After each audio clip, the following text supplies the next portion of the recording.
Capítulo 7. El doblón de Ahab. Eso dirán en la resurrección, cuando lleguen a pescar a este viejo mástil y encuentren un doblón de oro metido en él. Herman Melville, Moby Dick.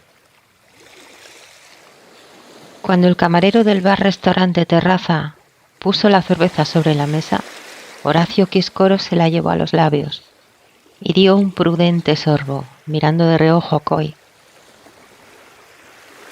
La espuma le blanqueaba el bigote. «Tenía sed», dijo. Después echó un vistazo satisfecho a la plaza. La catedral estaba ahora iluminada, y sus torres blancas y la gran cúpula del crucero destacaban en la oscuridad del cielo. Todavía quedaba gente paseando bajo las palmeras o sentada en las terrazas próximas. Un grupo de jóvenes bebía cerveza y tocaba la guitarra en la escalinata, bajo la estatua de Fray Domingo de Silos. La música parecía interesar a Quiscoros, que de vez en cuando observaba al grupo y movía la cabeza, el aire nostálgico.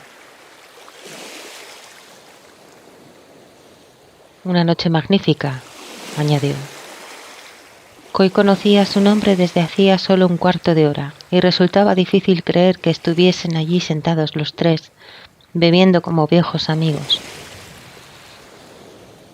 En ese breve espacio de tiempo, el enano melancólico había adquirido nombre, origen y carácter propio. Se llamaba Horacio Quiscoros. Era de nacionalidad argentina y tenía, según dijo, en cuanto le fue posible hacerlo, un asunto urgente que plantear a la dama y al caballero. Todos esos detalles no surgieron de inmediato, pues su aparición inesperada bajo el arco de los guardiamarinas precedió a una reacción de Coy, que hasta el más favorable testigo habría calificado de violenta. Para ser exactos, cuando la oscilación de la sombra bajo los faros del automóvil le permitió reconocer al personaje, se había ido derecho a él sin más trámites, sin vacilar, ni siquiera cuando oyó a Tánger pronunciar su nombre a la espalda. «Coy, por favor», llamaba ella, «espera». No esperó. En realidad no deseaba esperar, ni saber por qué diablos debía esperar, sino hacer exactamente lo que hizo. Caminar 8 o 10 pasos bombeando adrenalina, respirar hondo de camino unas cuantas veces, agarrar al otro por las solapas y llevárselo a rastras contra la pared más próxima, a la luz amarilla de la farola. Necesitaba con urgencia hacer eso y no otra cosa. Necesitaba machacarle la cara a puñetazos antes de que se esfumara, igual que en la gasolinera de Madrid. Por eso, ignorando las palabras de Tánger, obligó al otro a levantarse de puntillas. Casi perdido el contacto con el suelo, y aplastándolo contra la pared, con una mano levantó la otra, cerrado el puño, dispuesto a estrellárselo en la cara. Una cara donde, entre el brillo del pelo engominado hacia atrás y el espeso bigote negro, un par de ojos oscuros y saltones lo estudiaban con fijeza. Ya no parecían los de una ranita simpática. Había sorpresa en aquellos ojos, pensó, incluso un apenado reproche. «Coy», volvió a llamar ella. Oyó el clic de la navaja automática abajo, a la izquierda, y al mirar vio el reflejo del acero desnudo junto a su costado. Un desagradable cosquilleo recorrió sus ingles. Una puñalada de abajo arriba a esa distancia era la peor forma de terminar aquello. En semejante postura suponía el argumento definitivo para soltar amarras sin viaje de vuelta. Pero a Coy ya habían querido apuñalarlo otras veces, de modo que por instinto, antes siquiera de verse reflexionando sobre eso, hurtó el cuerpo y dio un manotazo en el brazo del otro, como si hubiera salido una cobra de su bolsillo. «Ven aquí, cabrón», dijo. Manos desnudas frente a la navaja, aquello sonaba bien. Por supuesto que jugaba de farol, pero estaba lo bastante irritado para sostenerlo. Se había quitado la chaqueta, al modo que una vez en Puerto Príncipe le enseñó el torpedero Tucumán, enrollándosela con un par de vueltas en torno al brazo izquierdo, y aguardaba a su adversario ligeramente encorvado, el cuerpo hacia adelante, el brazo con la chaqueta extendido para protegerse el vientre, y el otro listo para golpear. Estaba furioso y sentía los músculos de los hombros y la espalda anudados, tensos, duros de sangre batiendo rápida y acompasada en su interior, como en los viejos tiempos. «Ven aquí», repitió, «para que te rompa los cuernos». El otro sostenía la navaja y no le quitaba la vista de encima, pero parecía desconcertado. Con su baja estatura, el pelo y la ropa descompuestos en la escaramuza, y empalidecido por aquella luz amarilla, se situaba a medio camino entre lo siniestro y lo grotesco. Sin navaja, decidió Coy, no tendría ni media hostia. Vio cómo el fulano se arreglaba un poco la chaqueta, tironeando el faldón, antes de pasarse una mano por el pelo, alisándolo hacia atrás. Después se apoyó sobre un pie y luego sobre el otro. Irguió un poco el cuerpo y bajó la mano armada. «Negociemos», dijo. Coy calculó distancias. Si lograba acercarse lo bastante para darle una patada en la entrepierna, el enano iba a negociar con su puta madre. Se movió un poco hacia un lado y el otro retrocedió un paso, prudente. La hoja metálica seguía reluciendo en su mano. «Coy», dijo Tánger. Se había acercado por detrás y ahora estaba a su lado. La voz sonaba serena. «Lo conozco», añadió ella. Coy asintió con un gesto breve de la cabeza, sin dejar de vigilar al otro, y en el mismo instante lanzó la patada que estaba preparando, y que el de la navaja solo encajó a medias, pues previno el movimiento a la mitad, y se estaba apartando para eludirla. Aún así resultó alcanzado en una rodilla y trastabilló antes de girar sobre sí mismo y apoyarse en la pared.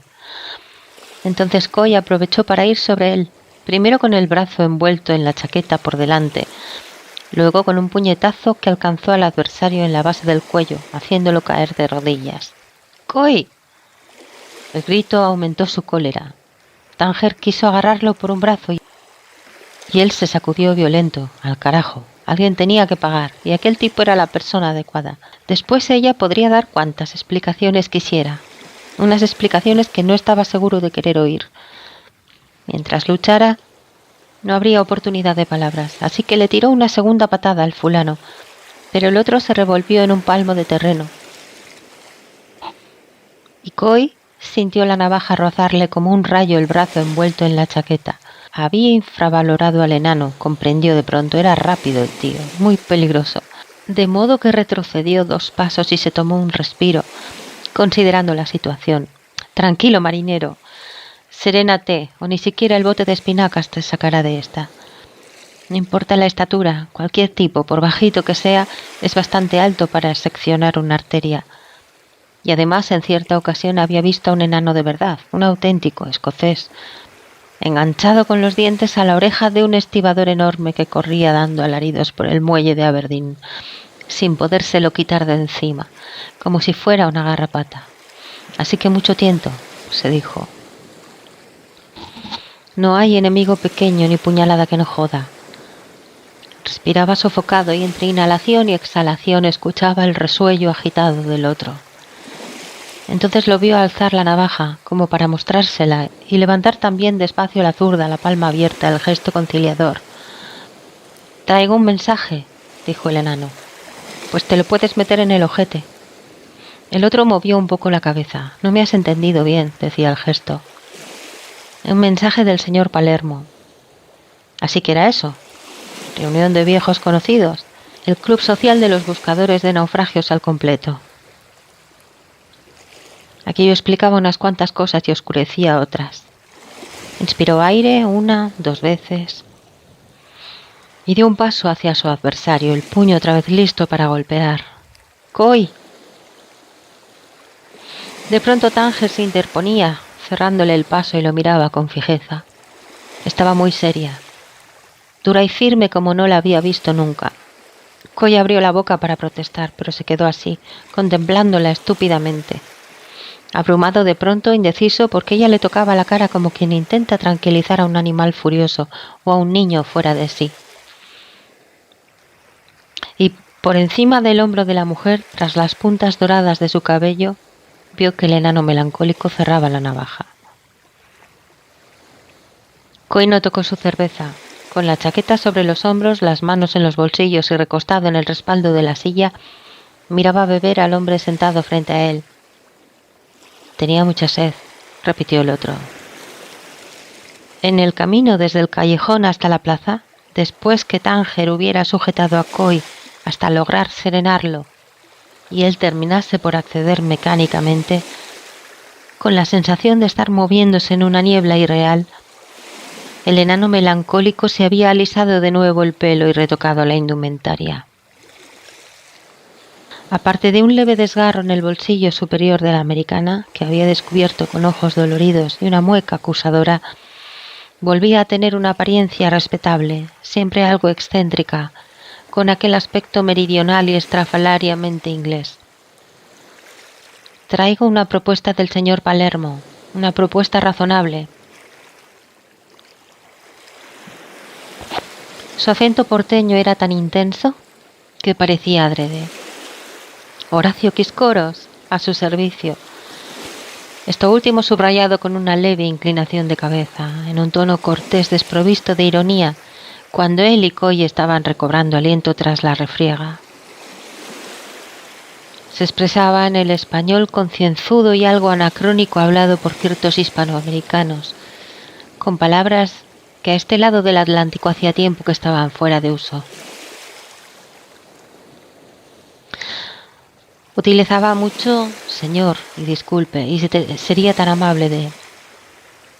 El caso es que había dicho eso a su servicio, mientras se repasaba la ropa descompuesta y ajustaba la pajarita que los zarandeos le habían torcido a un lado del cuello.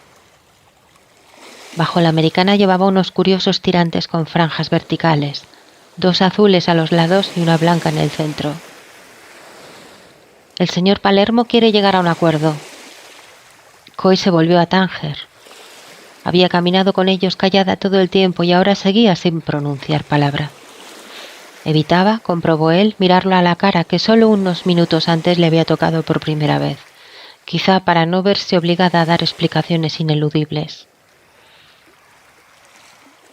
Un acuerdo, matizó Quiscoros en términos razonables para todos. Estudió a Coy e hizo un gesto hacia arriba con el pulgar, señalándose la nariz para recordarle la escena del Palace, sin rencores.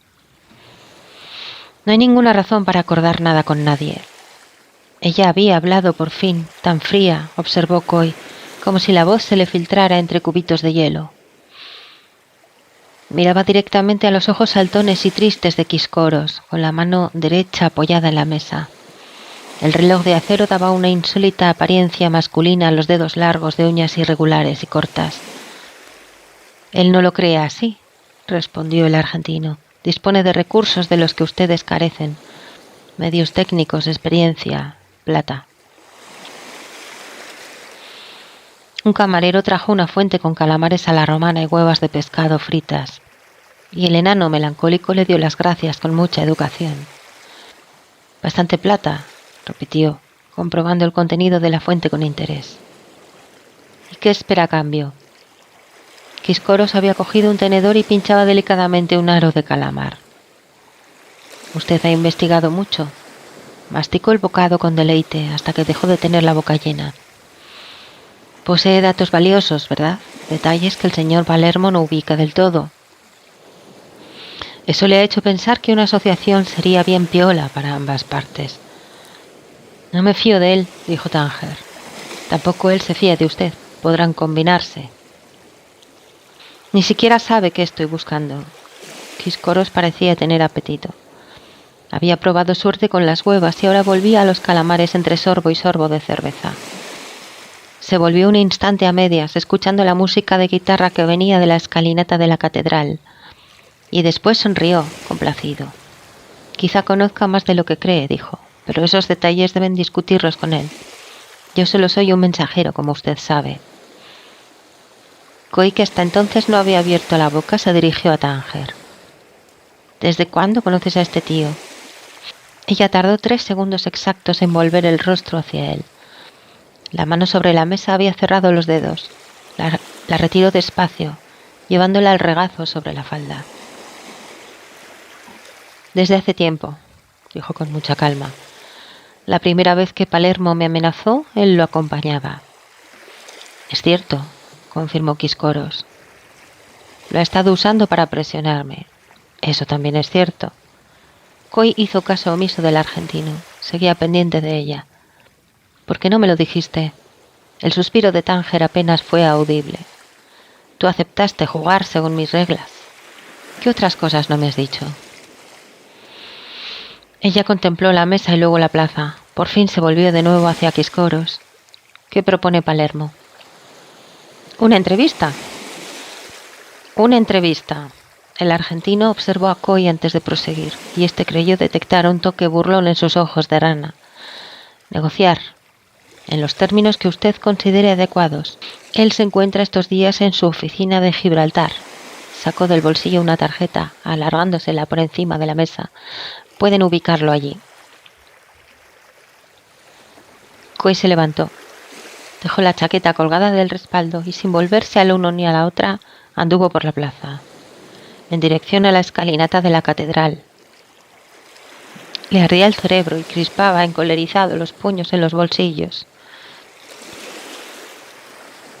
Sin proponérselo, anduvo cerca del grupo de chicos que tocaban la guitarra. Se pasaban entre ellos una botella de cerveza.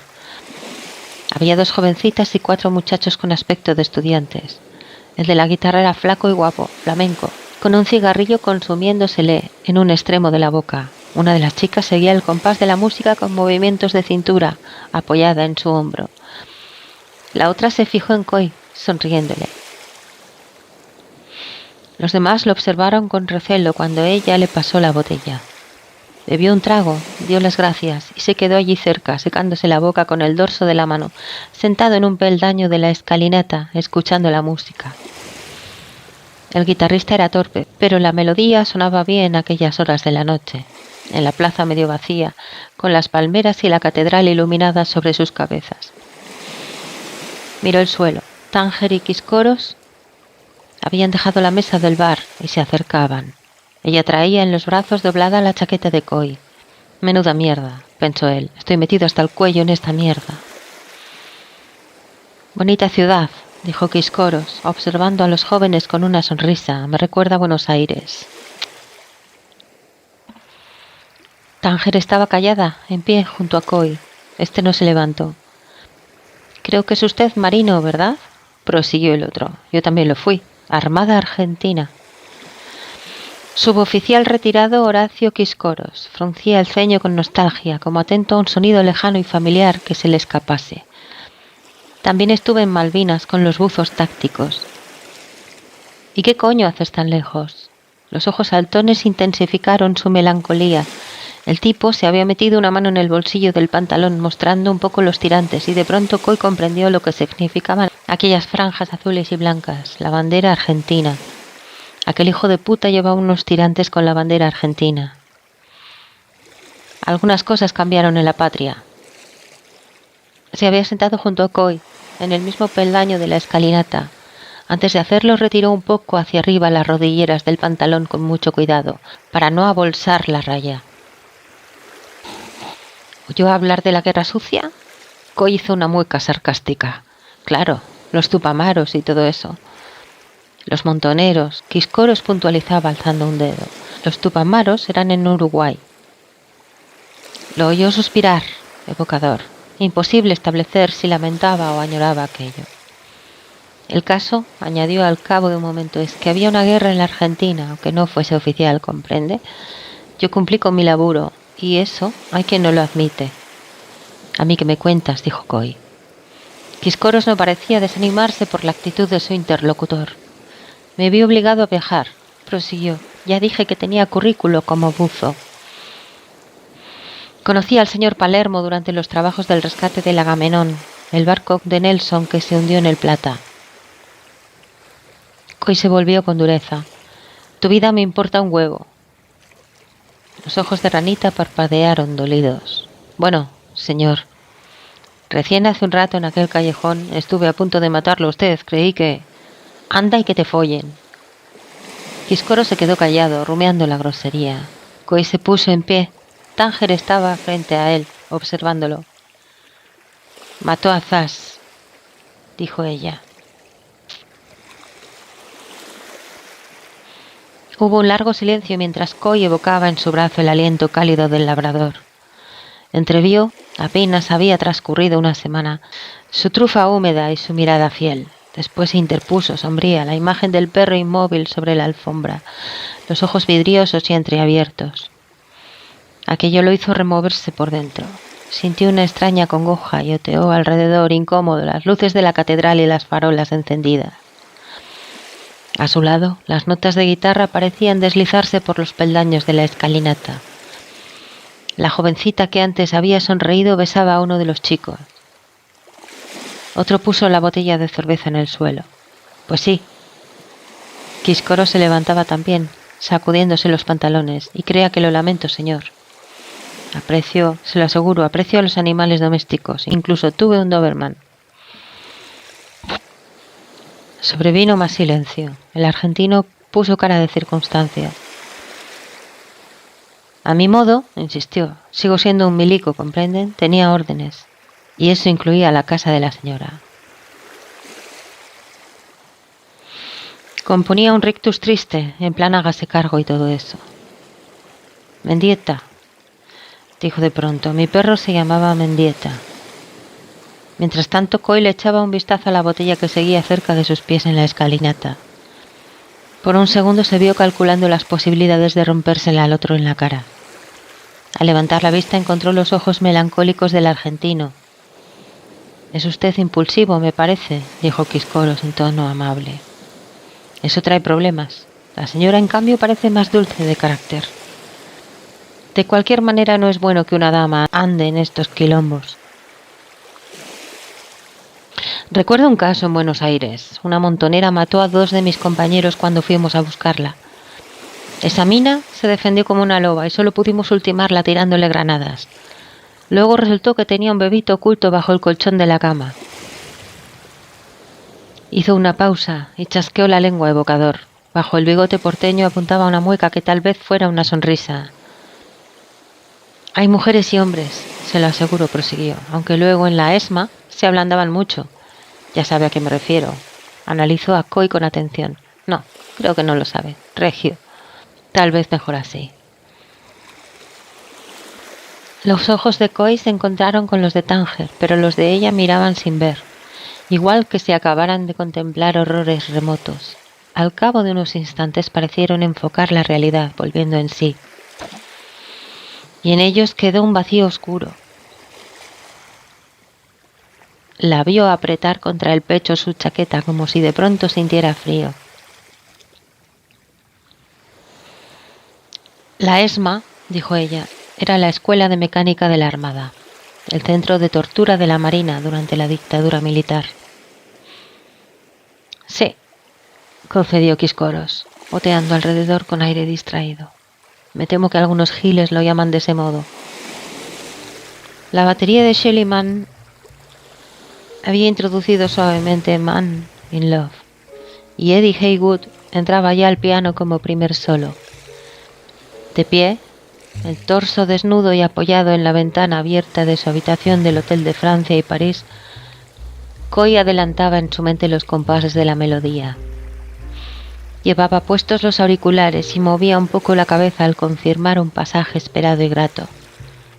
3 pisos más abajo la pequeña plaza estaba en sombras, apagadas las 2 grandes farolas centrales, oscuras las copas de los naranjos, recogido el toldo del café parisien. Todo parecía desierto y se preguntó si Horacio Quiscoros seguiría rondando por allí. Pero en la vida real también los malos descansan, pensó. En la vida real no ocurre como en las novelas y en las películas. Quizá en ese momento el argentino roncaba a pierna suelta, en algún hotel o pensión cercana, con sus tirantes cuidadosamente colgados en una percha, soñando con tiempos felices de bife de chorizo, corrientes 348 y corrientes de 1500 voltios a 50 ciclos en sótanos de la ESMA. Don, don, don. Terminaba el segundo solo, el del bajo, y Coy aguardó expectante la entrada del tercero, el saxo tenor de Coleman Hawkins, que era lo mejor de aquella pieza con sus tiempos medios y rápidos. Fuerte, ligero, y las correspondientes sorpresas rítmicas cuando esa cadencia se rompía de modo esperadamente inesperado. Man in Love acababa de caer en la cuenta del título, y eso lo hizo sonreír a las sombras de la plaza antes de echar un vistazo hacia el techo. Tánger estaba allí, en el cuarto piso, en la habitación que quedaba exactamente sobre la suya. Tal vez dormía y tal vez no. Quizás estaba como él, despierta ante la ventana o sentada ante la mesa con sus notas, revisando las informaciones que les había proporcionado Lucio Gamboa, considerando los pros y los contras de la propuesta de Nino Palermo.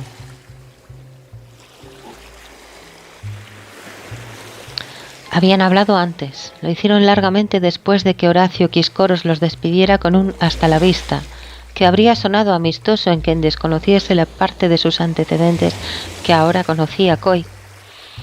Lo habían dejado viéndolos irse con sus ojillos equívocos de ranita melancólica, y cuando estaban a punto de abandonar la plaza todavía seguía en el mismo sitio, inmóvil ante la catedral, como un turista noctámbulo e inofensivo.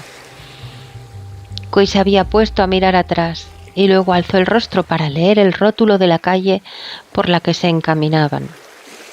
Calle de la Compañía. En aquella ciudad, se dijo, todo eran señales y símbolos y marcas, lo mismo que en las cartas náuticas. La diferencia estribaba en que éstas, en las que se referían al mar, eran mucho más precisas, con sus beriles coloreados y sus escalas de millas en los márgenes. En lugar de piedras viejas y encuentros en apariencia inesperados y rótulos con singulares nombres de calles en las esquinas. Sin duda señales y peligros estaban en ellas a la vista, como en las cartas impresas sobre papel, pero aquí siempre faltaban códigos para interpretarlas. Calle de la Compañía de Jesús, había dicho ella al verlo mirar el nombre. Ahí estuvo la escuela de navegación de los jesuitas. Nunca decía nada de modo casual, así que Coy ojeó alrededor, el viejo edificio de la izquierda, la decrépita casa de Gravina atrás, a la derecha. Tenía la sospecha de que más tarde precisaría, por alguna razón, recordar algo de aquello. Después habían caminado un trecho sin decir nada, subiendo despacio hasta la Plaza de las Flores. 2 veces se volvió él a observarla. Y ella había seguido caminando impávida, fija la vista ante sí, el bolso sujeto contra el costado, acompasados el balanceo de la amplia falda azul y las puntas oscilantes del cabello, junto al mentón obstinado, la boca silenciosa hasta que él la cogió por el brazo, haciéndola detenerse. Para su sorpresa no se resistió, y la encontró de pronto ante su cara, cerca, tras girarse con suavidad, como si solo hubiera estado esperando este pretexto. Hace tiempo que Quiscoros me vigila por cuenta de Nino Palermo, dijo, sin que él tuviera necesidad de preguntar nada. Es un hombre malo y peligroso.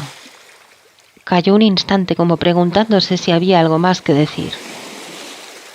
Hace un rato, en el arco de los guardiamarinas, añadió, temí por ti.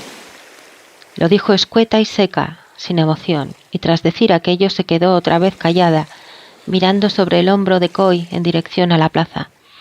Los kioscos de flores cerrados y el edificio de la telefónica, las mesas de los cafés en las esquinas, donde se demoraban los últimos parroquianos de la jornada. Desde que estuvo a verme con Palermo, concluyó al fin, ese hombre ha sido mi pesadilla. No pretendía conmover, y tal vez por eso mismo Coy no pudo evitar sentirse conmovido. Seguía habiendo algo infantil, resolvió, en esa obstinada madurez, en el aplomo con que ella encaraba las consecuencias de su aventura. De nuevo la foto en el marco, de nuevo la copa de plata, la niña rodeada por el brazo protector del hombre desaparecido, la indefensión en los ojos que reían desde el umbral del tiempo donde son posibles todos los sueños. Seguía reconociéndola a pesar de todo, o para ser más exactos, cuanto más tiempo pasaba junto a ella, la reconocía más. Reprimió la caricia que le vibraba en la punta de los dedos y con la misma mano señaló el bar que tenía a la espalda. Los Gallegos Chico se llamaba. vinos de la tierra, licores, buen café. Se admiten comidas de la calle. Todo eso anunciaba en sus rótulos sobre la puerta y la ventana. Pero en aquel momento a Coy le bastaba con la palabra licores, y comprendió que ella necesitaba una copa tanto como él. De modo que entraron, y una vez allí, de codos sobre el mostrador de zinc, pidió una ginebra con tónica para él. No vio nada azul por ninguna parte. Y sin preguntar, otra para ella. La ginebra le daba reflejos húmedos a la boca cuando lo miró y habló de nuevo. Cuando contó minuciosamente la primera visita de Palermo, relajada y amistosa, y la segunda más tarde, ya con las cartas boca arriba, y la presencia siniestra de quiscoros como aderezo, las presiones y las amenazas. Palermo había querido que ella identificara bien al argentino, que conociera su historia y retuviera su aspecto y rostro, para que luego, al encontrarlo al pie de la ventana caminando por la calle o en sus malos sueños al cerrar los ojos, recordarse siempre en qué embrollo se estaba metiendo. Para que supiera, había dicho el cazador de tesoros, que las niñas malas no pueden cruzar el bosque impunemente sin exponerse a peligrosos encuentros. Eso dijo, la sonrisa vaga, un punto amarga le endurecía la boca, peligrosos encuentros.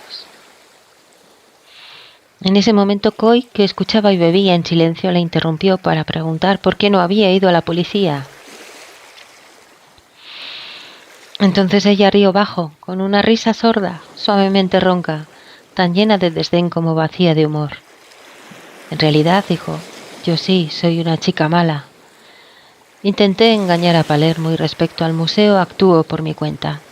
Si a estas alturas no has caído en eso, eres más inocente de lo que yo pensaba.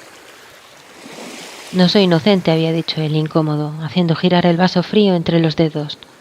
De acuerdo. Ella se fijaba en sus ojos y la boca no sonreía, pero era menos dura. No lo eres. Dejó su bebida sin probarla apenas. Es tarde, dijo, tras consultar el reloj. Coy apuró la ginebra, llamó la atención de un camarero y puso un billete sobre la mesa. Uno de los últimos, constató desolado. Pagarán por todo lo que han hecho, dijo. No tenía ni la más remota idea de cómo iba a cumplirse aquel anuncio, ni en qué podía ayudar él, pero creyó adecuado decirlo. Hay cosas, pensó, frases analgésicas, consuelos, lugares comunes que se dicen en las películas y en las novelas, y que igual hasta valen para la vida misma.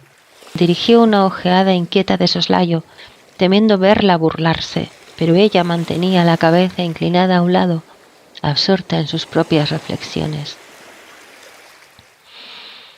Me da igual que paguen o no, esto es una carrera, ¿entiendes? Lo único que me importa es llegar allí antes de que lleguen ellos.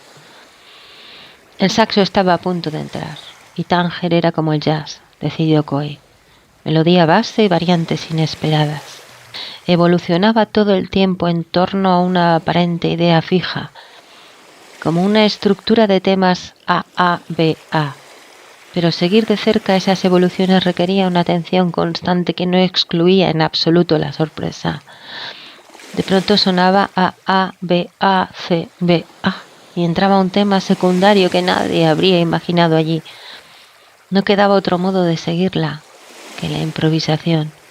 Condujera a donde condujese aquello. Seguirla sin partitura, a ciegas. Un reloj cercano dio 3 campanadas en la plaza. Coy las escuchó amortiguadas por los auriculares y la música, y después sintió llegar por fin el saxo de Hopkins, el tercer solo que anudaba de cabo a rabo toda la pieza. Entornó los ojos, complacido por la cadencia de las notas familiares, tranquilizadoras como suele serlo la repetición de lo esperado. Pero Tánger se había introducido en la melodía, alterando su delicada estructura. Perdió el hilo y un instante después había oprimido el botón del Walkman y estaba con los auriculares en la mano desconcertado. Por un momento creyó oír pasos arriba, del mismo modo que los tripulantes del Pequot escuchaban el sonido de la pierna de hueso de ballena mientras su capitán rumiaba obsesiones a solas de noche encubierta. Se quedó así, inmóvil y atento, acechando. Después arrojó el Walkman sobre la cama sin deshacer, el gesto irritado. Aquello no era procedente y mezclaba sin pudor los géneros. La etapa Melville, como la anterior, la etapa Stevenson, había quedado atrás hacía mucho tiempo. Teóricamente, Coy se hallaba de un modo claro en la etapa Conrad, y todos los héroes autorizados a moverse por ese territorio eran héroes cansados, más o menos lúcidos, conscientes del peligro de soñar con la mano en el timón. Adultos varados en la resignación y el tedio, en cuya duermevela ya no flotaban de dos en dos interminables procesiones de cetáceos escoltando, en medio de todos, a un fantasma encapuchado como un monte de nieve. Y sin embargo, el sí condicional en la puerta del oráculo de Delfos, que Coy conocía por Melville, pero que éste habría tomado a su vez de otros libros que él no había leído, seguía vibrando en el aire, igual que el temporal toca el arpa en la jarcia, incluso después de que el mar se cerrase sobre el albatros atrapado por el martillo y la bandera, y el Raquel rescatase a otro huérfano. De pronto, para su íntima sorpresa, Coy descubría que las etapas librescas o vitales, se llamen como se llamen, no se cierran nunca de un modo perfecto, y que aunque los héroes hayan perdido la inocencia y estén demasiado exhaustos para creer en barcos fantasmas y en tesoros sumergidos, el mar sigue inalterable, lleno de su propia memoria, que sí cree en ella misma. Al mar le da igual que los hombres pierdan la fe en la aventura, la cacería, el barco hundido, el tesoro. Los enigmas y las historias que contiene poseen vida autónoma. Se bastan solos y seguirán ahí, incluso cuando la vida se haya extinguido para siempre. Por eso, hasta el último instante, siempre habrá hombres y mujeres que interroguen al cachalote agonizante mientras vuelve la cara hacia el sol y expira. Así que, pese a toda la lucidez posible, allí estaba él, de nuevo llamándose Ismael, tras haber sido náufrago y haberse llamado Jim, templando otra vez a sus años el arpón con la propia sangre y el viejo grito de rigor. Que al último se lo lleven la bebida o el diablo, de modo que vengan el bote desfondado y el cuerpo desfondado, etc. Contemplando, fascinado por la certeza de un destino inevitable, por haberlo leído 100 veces, a la mujer de piel moteada, clavar su doblón de oro español en la madera del mástil, clic, clac. Y aquello no solo martilleaba en su imaginación.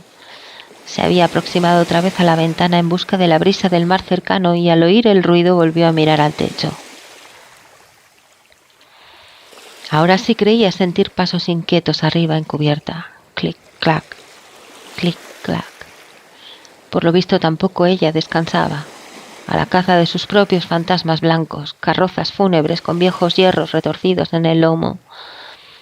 Y él nunca había soñado en ninguno de sus barcos y libros y puertos y vidas anteriores e inocentes un Ahab tan seductor, arrastrándolo a navegar sobre su tumba. Fue hasta la cama y se acostó en ella boca arriba, hasta el último puerto, recordó antes de dormirse. Todos vivimos envueltos en estachas de arpón de ballena. Hay una conexión directa, dijo Tánger, entre el viaje del Dei Gloria y la expulsión de los jesuitas de España. Una conexión fuera de toda duda. Era domingo y desayunaban bajo el toldo del Café Parisien, frente al hotel. Pan blanco caliente, cacao, café y zumo de naranja. Había una brisa suave, mucha luz y palomas que paseaban por el rectángulo de sol de la plaza, entre los pies de la gente que salía de misa. Coy tenía en la mano medio mollete untado de aceite de oliva y a veces entre bocado y bocado contemplaba la fachada blanca y almagre y el campanario de la iglesia de San Francisco. En 1767 reinaba en España Carlos III, que antes fue rey de Nápoles. Desde el principio de su reinado los jesuitas le manifestaron aversión, entre otras cosas porque en ese momento se libraba en Europa la batalla de las nuevas ideas, y la compañía ignaciana era la más influyente de todas las órdenes religiosas. Eso le había creado enemigos por todas partes. En 1759 los jesuitas habían sido expulsados de Portugal y en 1764 de Francia. Bebía colacao en un vaso grande y cada vez que se llevaba el vaso a los labios le quedaba una línea de espuma en el labio superior. Había bajado a la calle recién salida de la ducha, el cabello húmedo todavía goteándole sobre la camisa de cuadritos azules y rojos que llevaba por fuera de los tejanos, remangada sobre las muñecas, y el pelo se le secaba ahora un poco ondulado, dándole un aspecto fresco a la piel. A veces Coy miraba la línea de cacao en su boca y se estremecía por dentro. Dulce, pensaba. Labios dulces. Y además ella había endulzado el vaso con un sobrecito de azúcar. Se preguntó a qué sabrían aquellos labios en su lengua. En España, prosiguió ella, las tensiones entre ignacianos y ministros ilustrados de Carlos III iban en aumento.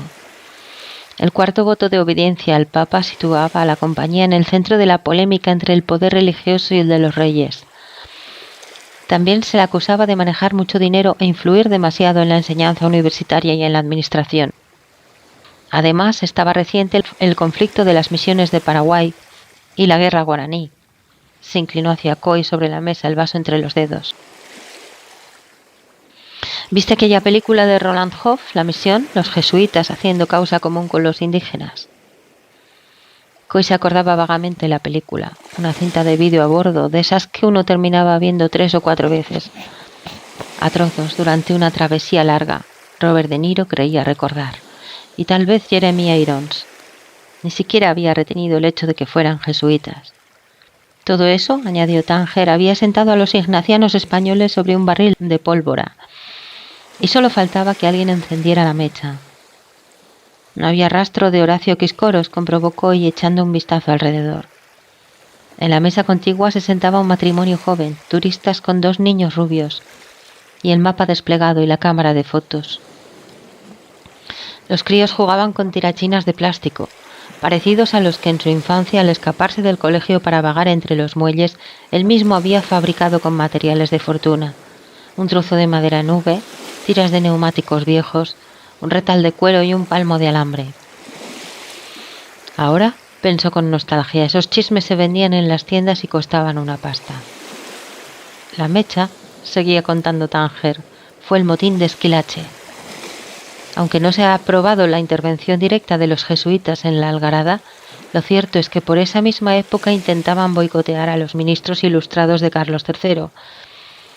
Esquilache, que era italiano, propuso, entre otras cosas, suprimir los sombreros amplios y las capas con que se embozaban los españoles, y ese fue el pretexto de gravísimos desórdenes. Volvió la calma, el ministro fue cesado, pero se apuntó a los jesuitas como instigadores. El rey decidió expulsar a la compañía e incautarse de sus bienes. Coy asintió mecánicamente. Tánger hablaba más que de costumbre, como quien ha preparado el asunto durante la noche. Resultaba lógico, se dijo, con la aparición en escena de Quiscoros y la cita ofrecida por Nino Palermo, no tenía otro remedio que compensarlo con más información. A medida que se acercaban al objetivo, ella comprendía que ya no iba a conformarse con migajas. Sin embargo, Avara en el fondo seguía administrando su capital con cuentagotas. Quizá por eso y para decepción de Coy, él no lograba aquella mañana sentir el interés de otras veces. También había tenido una larga noche para reflexionar. Demasiados datos, pensaba ahora, demasiado prolija y sin embargo pocas cosas concretas. Todo lo que me cuentas, guapita de cara, lo estudié hace 20 y tantos años en el cole. Pretendes torearme con farfolla histórica sin ir al grano. Aparentas mostrar con una mano lo que escondes en el puño. Estaba harto y se despreciaba a sí mismo por seguir allí. Y sin embargo aquella línea de espuma sobre el labio superior, el reflejo de la luz de la mañana en el azul marino de sus iris, las puntas húmedas del cabello rubio enmarcándole las pecas, obraban un efecto singular casi sedante. Cada vez que miraba a esa desconocida, Coy tenía la certeza de que había ido demasiado lejos, que se adentraba tanto en la parte oscura de la carta náutica de su vida que ya era imposible desandar el camino antes de conocer las respuestas. Caballeros y escuderos, te mentiré y te traicionaré. En realidad el misterio del barco perdido le traía sin cuidado. Era ella, su tesón, su búsqueda, todo lo que estaba dispuesta a emprender por un sueño, lo que lo mantenía a rumbo, pese a escuchar el inequívoco rumor del mar en las rocas peligrosamente próximas. Quería acercarse a ella cuanto pudiera, ver su expresión dormida, sentirla despertar y mirarlo, tocar aquella piel tibia y reconocer en ella, en la hondura de esa piel y de la carne que recubría, a la niña sonriente en la foto del marco de plata. Había dejado de hablar y lo estudiaba suspicaz, preguntándole sin palabras si seguía prestando atención a lo que decía. No sin esfuerzo, Coy alejó los pensamientos, temeroso de que pudiera leerlos en su cara, y echó otro vistazo a las palomas. Entre ellas un palomo muy seguro de sí y muy galán sacaba pecho entre las marujas plumíferas que hacían corros y lo observaban de reojo, bucheando o zuceando o zureando o como se llamase lo que hacían las palomas. Y en ese momento los niños de la mesa contigua se lanzaron dando alaridos de guerra contra las pacíficas aves. Coy observó al padre, ocupado con mucha calma en el periódico, luego a la madre, a comprobar que deslizaba una ojeada lánguida por la plaza. Por fin se volvió de nuevo a Tánger. De espaldas a la escena, ésta proseguía su relato. Todo se preparó en Madrid con el mayor secreto. Por orden directa del rey, se formó un reducido grupo que excluía a cualquiera que fuese partidario de la compañía o simplemente imparcial. El objetivo era reunir evidencias y preparar el decreto de expulsión. El resultado de lo que se llamó pesquisa secreta fue un dictamen fiscal donde se acusaba a los ignacianos de conspiración, defensa de la doctrina del tiranicidio, moral relajada, afán de riqueza y poder y actividades ilegítimas en América. Lo de la pesquisa secreta sonaba bien, y Coy siguió estimulado su interés mientras volvía a observar a los niños. Al palomo lo acababan de pillar descuidado en pleno cortejo y de una pedrada le habían cortado en seco el idilio y la digestión de las miguitas picoteadas al pie de las mesas. Alentados por el éxito, los críos disparaban a las palomas con precisión letal de francotiradores serbios. En enero de 1767 siguió contando Tánger. Reunido de forma secretísima, el Consejo de Castilla aprobó la expulsión, y entre la noche del 31 de marzo y la mañana del 2 de abril, en una eficaz operación militar, las 146 casas de los jesuitas en España fueron rodeadas. Se les embargó a todos, Roma tuvo que hacerse cargo de ellos y 6 años más tarde, Clemente XIV disolvió la compañía. Hizo una pausa para terminar su colacao, luego se enjugó la boca con la mano. Se había vuelto a medias para asistir con indiferencia a la algarabía de niños y palomas, antes de encarar de nuevo a Coy. No me la imagino con niños, se dijo este, y sé que pase lo que pase, nunca envejeceré junto a ella. Solo puedo imaginarla llegando a vieja entre libros y papeles, delgada y elegante pese a las uñas roídas, solterona con clase y con arrugas en torno a los ojos, sacando recuerdos de un baúl, un guante largo y rojo, una vieja carta náutica, un abanico roto, un collar de azabache, un disco de canciones italianas de los años 50, la foto de un antiguo amante. Mi foto, aventuró. Ojalá esa foto fuera mi foto. Prestó atención, pues ella seguía hablando. Lo ocurrido tras la expulsión de los jesuitas de los dominios de la corona de España ya no les interesaba ni a ella ni a él, dijo. El periodo importante era el año transcurrido entre el Domingo de Ramos de 1766, día del comienzo del motín de Esquilache, y la noche del 31 de marzo de 1767, en que se aplicó el decreto de expulsión de los ignacianos españoles. En ese tiempo, de un modo que recordaba lo ocurrido con los templarios en el siglo XIV, la compañía pasó de ser una potencia respetada, temible y poderosa a proscrita y prisionera. ¿No te parece interesante? Mucho. Ella lo estudió valorativa, como si hubiera captado la ironía del comentario. Coy mantuvo el rostro impasible. En algún momento pensaba, terminará por contarme algo que de veras valga la pena. Miró sobre el hombro de Tánger. Los niños volvían sudorosos, vencedores. Traían a modo de trofeo plumas de la cola del palomo, que a esas horas calculó debía de volar a 180 kilómetros por hora camino de Ciudad del Cabo. Quizás se dijo no todo lo que degolló Herodes fuera inocencia. Tánger se había callado otra vez, como si considerara si valía la pena seguir hablando. Había inclinado el rostro y sus dedos se movían en el borde de la mesa con un repiqueteo que tal vez era impaciente. ¿De veras te interesa lo que te cuento? Claro que me interesa. Por alguna razón la irritación que ella mostraba lo reconcilió consigo mismo. Se acomodó un poco en la silla con gesto de escuchar atento y Tánger, tras una última duda, prosiguió su relato. Cuando Carlos III había decidido crear el gabinete de la pesquisa secreta, puso al frente a Pedro Pablo Abarca de Bolea, conde de Aranda. Un aragonés de Huesca, 2 veces grande de España, que había sido militar y diplomático. Era capitán general de Valencia cuando en pleno motín de Esquilache el rey lo llamó a Madrid para confiarle el gobierno, la presidencia del Consejo de Castilla y la capitanía general de Castilla la Nueva. Inteligente, culto, ilustrado, pasó a la historia como masón, aunque jamás pudo probarse su pertenencia a logia alguna, y los historiadores modernos negaban su afiliación. Por el contrario, había constancia de que fue hombre ecléctico, y entre todos los componentes del gabinete secreto, tal vez quien mejor conocía a los ignacianos con los que se había educado y entre quienes conservaba muchos amigos, incluido un hermano jesuita.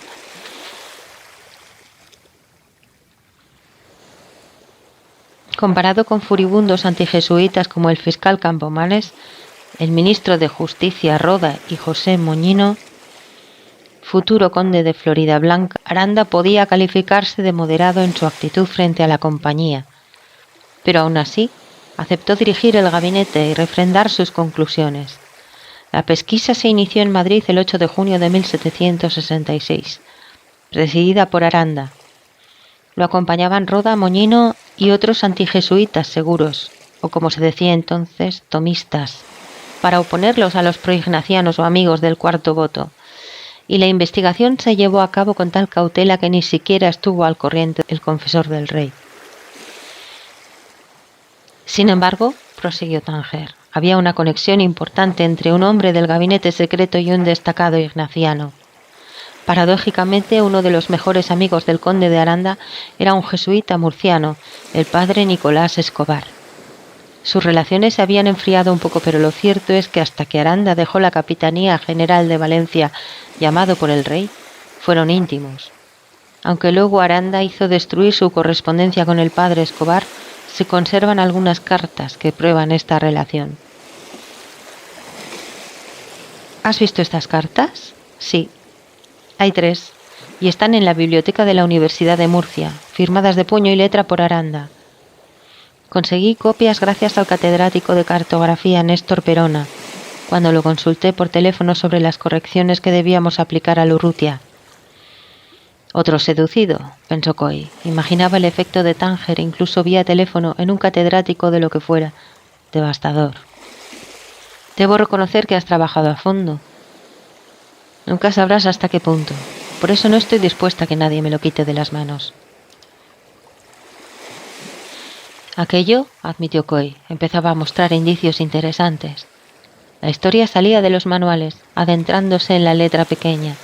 Cartas de aquel fulano, Aranda, quizá después de todo, con su banal historia de gabinetes secretos y reyes implacables, ella realmente lo estaba dirigiendo hacia alguna parte. Nicolás Escobar, continuó Tánger, era un jesuita importante, relacionado con los círculos de poder y con el seminario de nobles, que se movía entre Roma, Madrid, Valencia y Salamanca. 2 décadas atrás había sido director del colegio ignaciano de esta última ciudad, plaza fuerte de la compañía, en cuyas prensas, y esta es solo una de las coincidencias, fue impreso... Se quedó callada. Adivina la sorpresa, etc. Coy no pudo por menos que sonreír. Se lo había puesto demasiado fácil y era imposible decepcionarla. Un equipo, de acuerdo, tú y yo somos un equipo. Tú lo dices y yo me lo creo. El Urrutia, dijo. Ella sintió satisfecha. Eso es. El Atlas Marítimo de Urrutia, impreso en el Colegio de los Jesuitas de Salamanca en 1751 bajo la protección de otro ministro amigo, el Marqués de la Ensenada, impulsor de la Marina y los estudios de náutica en España, y en la época en la que se forma el gabinete secreto del padre Escobar, amigo de marinos ilustres como Jorge Juan y Antonio de Ulloa, se encuentra en Valencia. ¿Adivinas dónde? No, me temo que esta vez no adivino nada. En casa de un viejo conocido tuyo y mío, sobre todo mío, Luis Fornet Palau, amigo del Cuarto Voto, testaferro de la flota de los jesuitas y armador del Dei Gloria. Se detuvo, complacida por la expresión de Coy. Luego se inclinó hacia él poco a poco sobre la mesa, mirándolo intensamente a los ojos, y él pudo vislumbrar allí adentro una ambición dura y neta como un trozo de piedra oscura, pulida, muy brillante. El sueño había dejado de serlo hacía tiempo, comprendió. Ahora había una obsesión sólida, concreta. Mientras ella acercaba una mano, poniéndola sobre la suya, buscó desesperadamente el término adecuado para definirla. Sintió el peso de la mano cálida, los dedos que se entrelazaban con los suyos. Tibieza suave, firme, tan segura de sí que el gesto parecía el más natural del mundo. Aquella mano no pretendía consolarse, ni alentar, ni fingir. En ese instante era sincera, compartía, y la palabra de la obsesión que él halló por fin era implacable. ¿El Dei Gloria? Coy dijo en voz alta, inclinada sobre la mesa, la mano en la suya. Estamos hablando del bergantín que sale de Valencia rumbo a América el 2 de octubre, cuando el gabinete secreto lleva 3 meses reunido y regresa a las costas españolas pocas semanas antes de que a los jesuitas se les aseste el golpe final. La presión de sus dedos se hizo más firme. ¿Atas algunos cabos? El resto, o sea que, ¿quién pudo viajar a bordo y para qué? Te lo contaré camino de Gibraltar. O como decían los viejos folletines en el próximo capítulo.